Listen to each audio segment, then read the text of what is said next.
Now pertaining to the NFC South directly, litter with quarterback talent. Tom Brady's there with the Bucs. Teddy Bridgewater's in Carolina with Matt Rule. Future Hall of Famer Drew Brees is being backed up by last year's leading passer Jameis Winston. He's on the one-year deal in New Orleans. While former MVP Matt Ryan got to a Super Bowl, he leads the Dirty Birds. This weekend, Ryan joined Barstool's Pardon My Take podcast and made some bold statements. In around here, Matt Ryan will have the most productive season of any quarterback in the NFC South. I have to say out of bounds to that, BT. Really? I just feel like, and look, I like Dirk Cutter, who's his offensive coordinator. I think their defense will be better because Raheem Morris, so I'm biased because he's like a brother to me and my brother. But I think they'll be better on defense next year as well. But when you look at what Tom Brady has in Tampa Bay, how could you, like, with a straight face, say that Matt Ryan is going to have a better season with all of that talent, including Rob Gronkowski, who comes out of nowhere, or retirement at least, and comes back to him. Ronald Jones is a good player as well. I mean, I can't overlook what Tampa has offensively and say that Matt Ryan is going to have a better season than Tom Brady. So I got to say out of bounds to that one.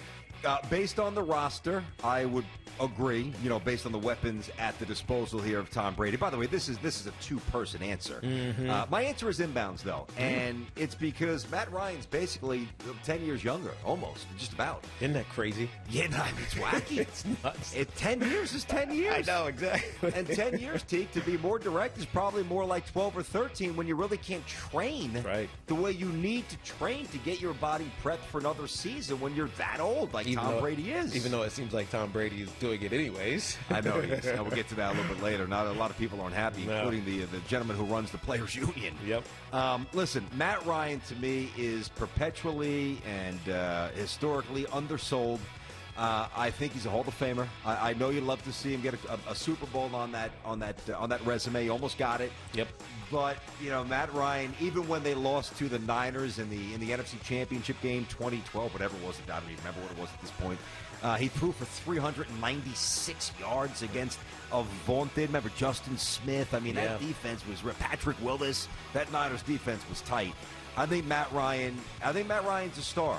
Drew Brees is getting old. Tom Brady's getting old. Yeah, true. And Teddy Bridgewater just can't shine.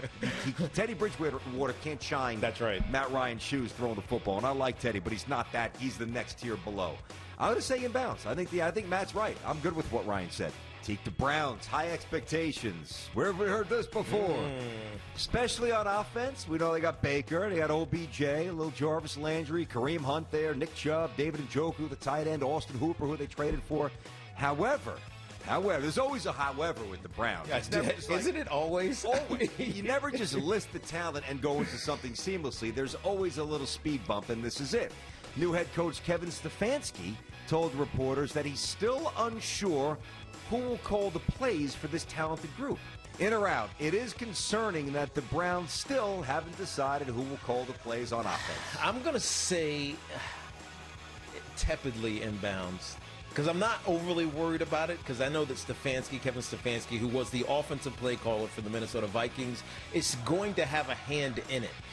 But you got to make a decision right now if you're the Browns, at least Stefanski does. Do you want Alex Van Pelt to be your play caller? He was a quarterback coach in Cincinnati. He's never been he's now the offensive coordinator, but he's never been a coordinator before, so he hasn't done this yet. Bill Callahan is your offensive line coach, and Bill Callahan, which is where this team should be focused, running the football. Run the football, Browns. Run the football would be a good option because he's done it before, and obviously this is going to be a run-centric team. At least it should be a run-centric team to go forward. I'm going to say yes, only tepidly because I'm nervous that they're thinking about their offensive weapons and saying we need someone who has an acumen to throw the ball to call the plays as opposed to going what they need their strength to be, which is running the football to protect Baker Mayfield. Yeah, he was saying that last year, too. He got out of what made him good. That's right. Sure. Okay, I'm going to say inbounds as well, but far less tepidly than you did. I'm going to say it fairly demonstratively here. I think it's a solid inbounds.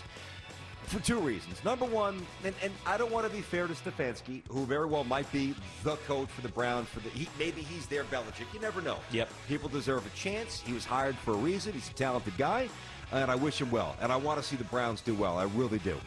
But, that did not sound like a real sign of leadership, that bite. Now, it's only one sound bite, and point.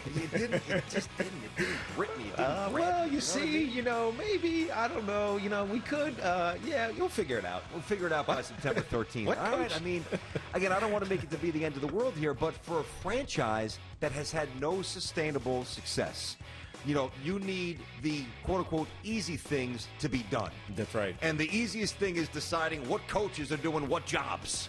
I mean, that should kind of be done right now. And, I know I didn't play the game, and maybe I'm looking at it the wrong way, but that's a little unsettling. Like, if that's my team, I'm sitting here saying it's almost July. I'd kind of like that resolved, like now. Like, that should be known. We'll see where it takes us. I don't love it. Inbounds. The Sixers, some hoops, haven't lived up to expectations this year. Currently sitting sixth in the Eastern Conference. Former Sixer Jimmy Butler called out the team. You recall this. We discussed it a lot. Chemistry issues. And last week, current guard Tobias Harris told First Take that Butler's claims weren't really off base. The Sixers' chemistry issues are more of an indictment on coach Brett Brown than it is on the players themselves. Look, I don't love Brett Brown as their head coach, but I'm going to say out of bounds of this one. I think it's more on the players.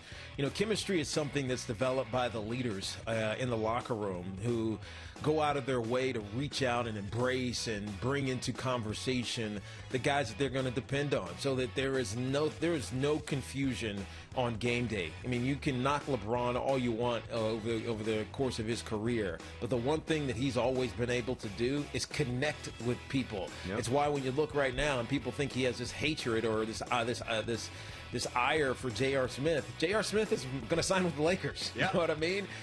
He may have screwed up that 1 year in the finals, but he trusts them. And at the end of the day, that's what it's all about. I think that's lacking, and that's not on head coach Brett Brown. I agree. My answer is out of bounds, and I don't think that Brown's the guy if they ever crank it up. But my answer is out of bounds because that's just passing the buck here. I mean, right. you either naturally galvanize or inspire a group of, in this case, young men, young athletes, or you don't. And, the onus is on the best players to set the work ethic, the template in practice, not just by, getting there early, staying later, like LeBron, like Steph Curry, like Kawhi, like the great ones, getting shots up, like Kobe, like MJ, setting the physical template. But it's also about, the emotional connection, not just to your fellow stars and starters, but the eighth guy who's not getting a ton of run, or, even the 11th man who's busting his tail in practice and contributing. I'm not saying it's like JV basketball, but there still has to be a free-flowing method of inspiration. And it seems like their two biggest stars are on two different yachts, sailing in totally different seas. So, to me, that's the problem more than Brown. I'm with you, Teague. I think your instincts are right. Tune in next time for another edition of Inbounds or Out of Bounds with Tiki and Tierney.